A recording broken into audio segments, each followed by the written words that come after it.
You don't have to run. And all the hands keep your soul. Just wait until it's done.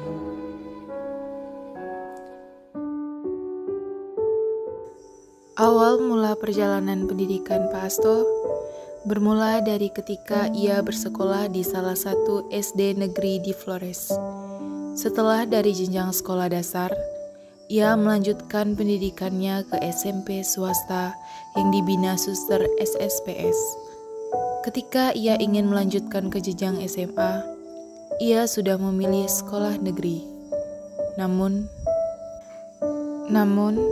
orang tuanya memberikan pilihan untuk masuk ke seminari, dikarenakan rumah ia dekat dengan seminari menengah.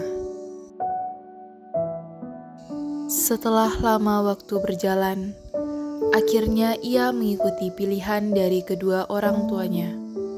Selama ia di seminari, ia mendapatkan suasana baru dan harus menyesuaikan dengan pembiasaan di sana.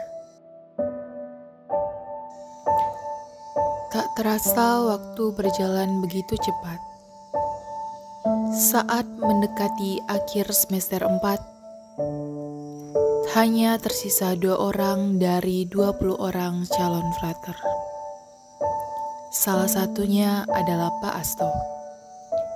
Ketika sudah lulus melewati tes filsafat, ia menjalani 1 tahun persiapan kuliah teologi di Filipina. Untuk melanjutkan kuliah teologi, ia memerlukan persetujuan dari orang tuanya. Namun, ketika ia menyampaikan surat rekomendasi, orang tuanya tidak menyetujuinya, sehingga Pak Asto merasa kecewa, putus asa kepada kedua orang tuanya. Urus surat untuk segala visa dan paspor segala tuh untuk pindah mau ke Filipina lagi sebulan 2 bulan. Salah satu syaratnya adalah rekomendasi dari orang tua. Surat rekomendasi belum ada liburan kemarin, kamu kembali ke rumah ambil surat rekomendasi. Ternyata saya bilang daripada balik rumah saya bilang minta orang tua tidak ada respon. Akhirnya saya kembali ke rumah tanya orang tua mana surat rekomendasi. Bapak saya tidak mau beri surat rekomendasi. Cukup, tidak boleh. Kalau kamu ada ketakutan pada dia takut saya lanjut saya jadi imam. Pada tujuan dia yang masukkan dalam saya. Jadi dia tidak mau saya jadi imam lagi. Justru kenapa? Dari dulu yang pilih ini bukan saya. Jadi Bapak kenapa sekarang dibatasi? Namun, Pak Asto selalu memikirkan dan marah kepada orang tuanya mengenai surat rekomendasi. Akhirnya, dengan bermodalkan nekat, Pak Asto keluar dari zona nyamannya dan kembali ke Flores. Setelah itu saya putuskan untuk pelarian, tapi saya setelah itu sampai ke pulang dari Bali kan, saya tuh pulang dari Bali tuh rambut saya ada kayak gini, kemudian badan saya kurus karena dunia malam saya sering dengan teman-teman malam main musik, pagi tidur sampai sore, malam kelelawar. Jadi sampai sana orang mengatakan oh dia ini ada penyakitan HIV ini segala gini dari Bali kayak gini. Karena saya dulu kurus dan sebagainya. Karena orang tua suruh rubah hidup dan sebagainya. Akhirnya saya rubah pelan-pelan. Kemudian setelah itu di kampung daripada lingkungan tetap begitu, akhirnya saya putuskan untuk merantau. Setelah itu, Pak Asto mendapatkan tawaran pekerjaan dari seorang bapak untuk pergi ke Melawi, Kalimantan Barat. Pada saat perjalanan Pak Asto ke Kalimantan, di kapal itu kebetulan waktu ada rombongan banyak anak dari Pontianak yang mereka di pesantren di akhirnya kenalan sama beberapa bersebelahan tempat tidur sama dia, cerita banyak dan sebagainya.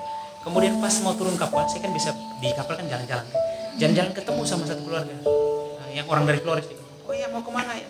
Saya bilang saya mau ke Melawi, Nangapino, Kalimantan Barat. Oh ya kami sama di mana? Di Sidomulyo. Saya baca tuh ada kan pakai tulis Sidomulyo. Di Sidomulyo akhirnya dia. Oh ya kami di Batu Nanta dekat Sidomulyo tuh. Jadi sama-sama dengan kami nanti. Datanglah ibu tuh sama anaknya udah agak kalian mungkin agak lebih dewasa, kemudian sama anak kecilnya, anak laki-laki kecil bertemu lah karena salaman situ dan sebagainya. Aku ayo ambil barang-barang dekat sama kami. Pas turun dari pelabuhan ikutlah mereka kamu jangan kemana-mana. Pada papa sekali sudah telepon saya untuk kamu ke Damri itu, yang tempat Damri. Supaya baru kamu naik bilang arah ke Nangapino. Saya baru sama sekali. Akhirnya syukur ada mereka. Akhirnya mereka ngantar saya, kemudian kami pakai travel.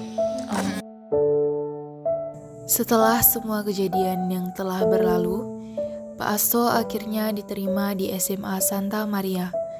Dan Pak Asto banyak belajar dari hal-hal buruk yang menimpanya, dengan memberikan pembelajaran bagi diri sendiri, karena semua hal kembali ke diri masing-masing. Namun, bagi Pak Asto, Tuhan selalu berhasil untuk menolongnya, dimanapun dan kapanpun ia berada, bahkan saat di titik terendahnya. Pak Asto masih terselamatkan karena penguatan diri dan doa pribadi. Kisah ini menunjukkan banyak sekali nilai-nilai kehidupan. Terkadang kehidupan memang tak berjalan lancar. Kehidupan seringkali membawa kita pada hal-hal yang tak diinginkan.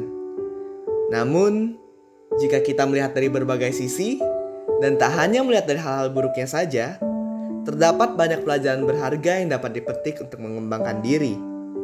Pelajaran ini akan terus berkembang semasa hidup kita, karena ini adalah jalan hidup.